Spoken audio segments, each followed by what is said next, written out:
What happens when you mix time travel, a drag queen, and a former Survivor winner in a house? Welcome to Big Brother 28.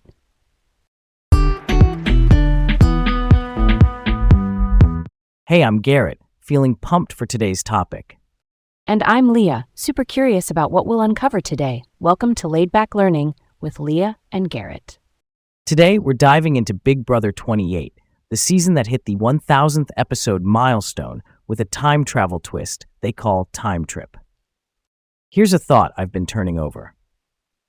Back in college, a bunch of us would crowd into this tiny off-campus apartment on eviction nights. We'd argue about who should throw a competition and who should go all in. It always turned into these big discussions about trust and timing. Big Brother kind of became our social strategy class. We'd pause, rewind, and, try to predict votes like we were running a campaign war room. That mix of friendships under pressure and pure game math still hooks me. Let's open the book on this. Big Brother, at its core, locks house guests in a camera-filled home with no phones, no internet, no outside news. Everything is recorded 24/7. Each week there's a head of household, or HOH, which is the person who wins a competition and is safe from eviction. In this season, the HOH nominates 3 people instead of the usual 2. Then there's the power of veto, the POV, where 6 compete and the winner can remove a nominee. And on eviction night, the 3 nominees battle in the blockbuster. The winner comes off the block right before votes. That late twist is like changing the final exam 20 minutes before it starts. And the theme this year, Time Trip, isn't just window dressing. The house has a living room of eras, a clockwork bathroom, even futuristic sleep pods. It's like the set itself nudges the story. They tucked in a hallway of failed inventions too, which includes a nod to Big Brother 25's time laser. Little self-referential gags keep longtime fans grinning while giving newcomers quick visual anchors for what kind of show they're in for. Real talk. The isolation turns tiny interactions into big swings. That's where the diary room comes in. It's the private confessional space where house guests explain what they're really thinking, cast their votes, and sometimes vent. What you hear in the diary room can totally contrast with what they're saying in the kitchen. That contrast is the heartbeat of the show's dramatic irony, which just means the audience knows more about people's intentions than the others in the house do. So why push to 3 nominees and add the blockbuster? I think it forces layered planning. With 2 nominees, the week can calcify fast. With 3, plus a last-minute save, alliances have to build Plan A, Plan B, and Plan C. If your primary target escapes at the buzzer, you'd better have a graceful pivot ready, or you just painted a target on yourself for next week. Okay, let's move on and set some history. Big Brother started with John de Mol Jr. in 1999, launching in the Netherlands before the US version took off in 2000. Over time, the American series leaned hard into competitions like HOH and Veto, which shaped the gameplay we know now. This season, Julie Chen Moonves, who hosts the show, teased in April that the theme was brilliant and wondered why they hadn't used it before. That planted the seed for Time Trip, which clearly isn't just a paint job, it's a structure for competitions and decor. They really went all in on those production touches. As I mentioned, the living room of eras, the pods that feel straight out of sci-fi, and that clockwork bathroom all add texture. Even the corridor, that's basically a museum of misfires, featuring a tongue-in-cheek time laser callback, signals that production knows its lore and is happy to wink at it while building new memories. Here's where it gets really interesting. Casting crossed franchises. Dee Valladares, who won Survivor 45, is in the house. She's someone used to a different format built on tribal votes and limited information, not round-the-clock cameras. Rick Devens, a well-known Survivor castaway, is also playing, and he snagged head of household in week 2. Then you've got Jason Dupuis, who performs as Selena S. Titties on RuPaul's Drag Race, bringing a performance-forward social style into a pressure cooker game. That blend makes the social map more unpredictable. Let's dig into this 3-nominee structure with the blockbuster. In week 1, Dee took HOH and nominated Mallory, Taylor, and Yash. Mallory won Veto. Then on eviction night, Yash won the blockbuster and came down, which immediately changed the final ballot to Ashley versus Taylor. Ashley was evicted in a unanimous 14-0. That shows how even when the early week looks settled, the blockbuster can force a reset right before votes. Week 2 built on that. Rick Devens won HOH and put up Jason, Lyric, and Melody. He then won the veto himself, keeping control of the board.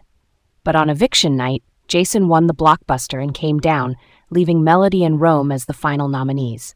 Rome, whose full name is Jack Rome Seymour and is a pickleball coach, was evicted 12-1. That single stray vote can be a smokescreen or a message.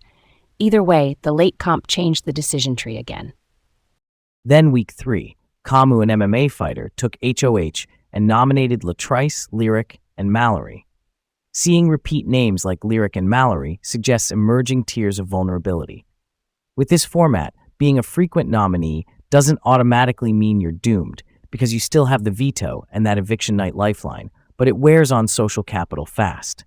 Can I ask why the veto timing matters so much here?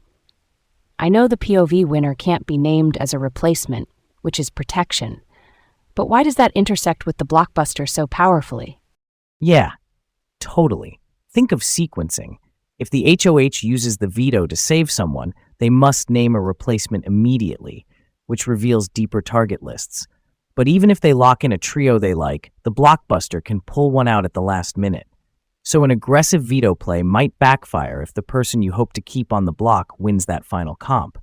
It's a system where overreaching can expose you, while playing too safe might waste a window to take a shot. That checks out. And layered on top is the diary room vote ritual. Everyone eligible votes privately, the HOH and the nominees sit out, and in a tie, the HOH breaks it publicly. Private votes let people hedge, while a tie forces the HOH to show their cards. That's a clever pressure valve, and it keeps social accountability very visible when it matters most.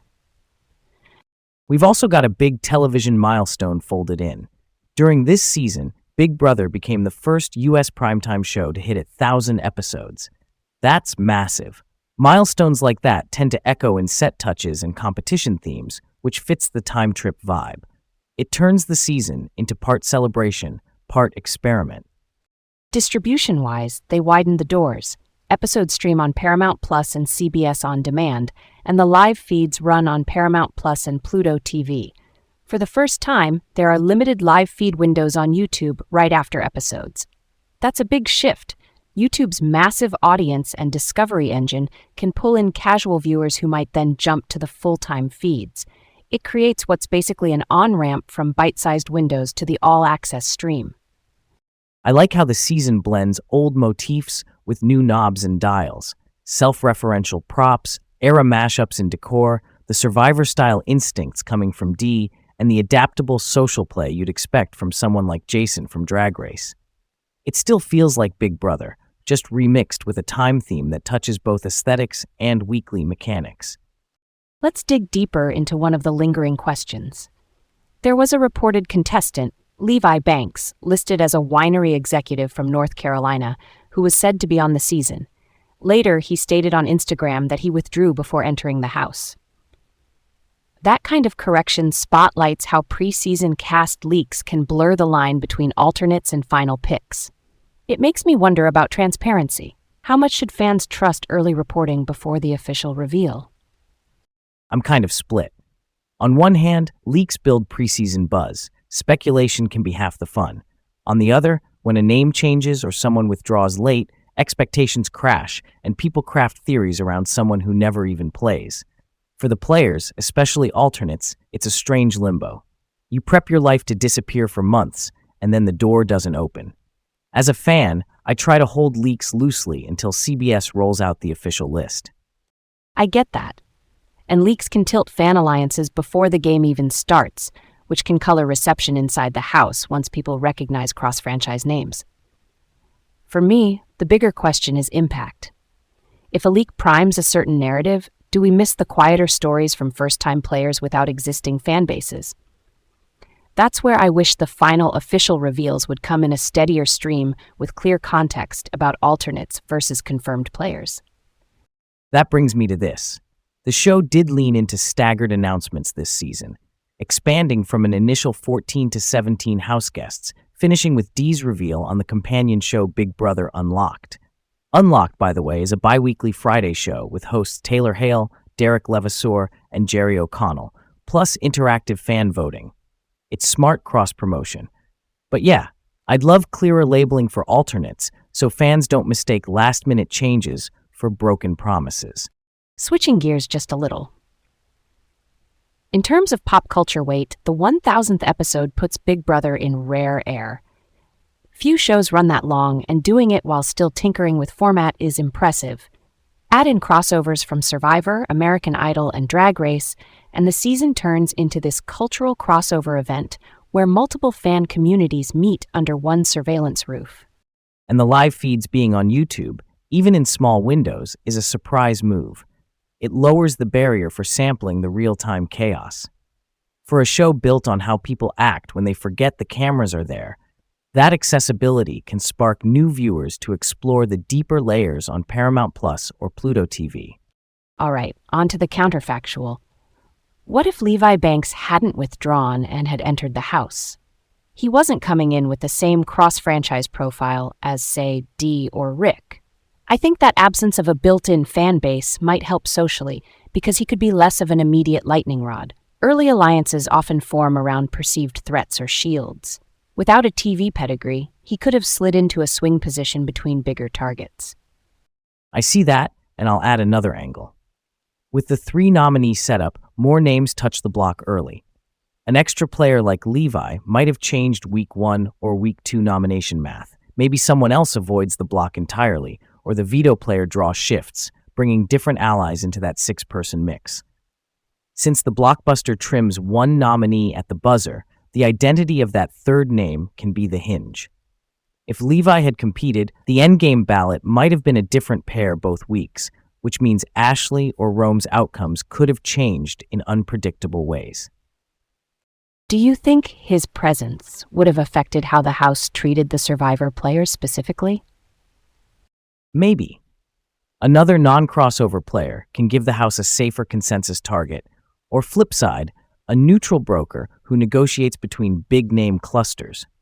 In a season where threat perception is already high for recognizable faces, a quieter operator could have been the lubricant in the middle, reducing friction between the flashier resumes long enough to let the blockbuster do the dirty work. Thanks for joining us on this time-traveling journey. Stay curious and catch us next time on Laid Back Learning with Leah and Garrett.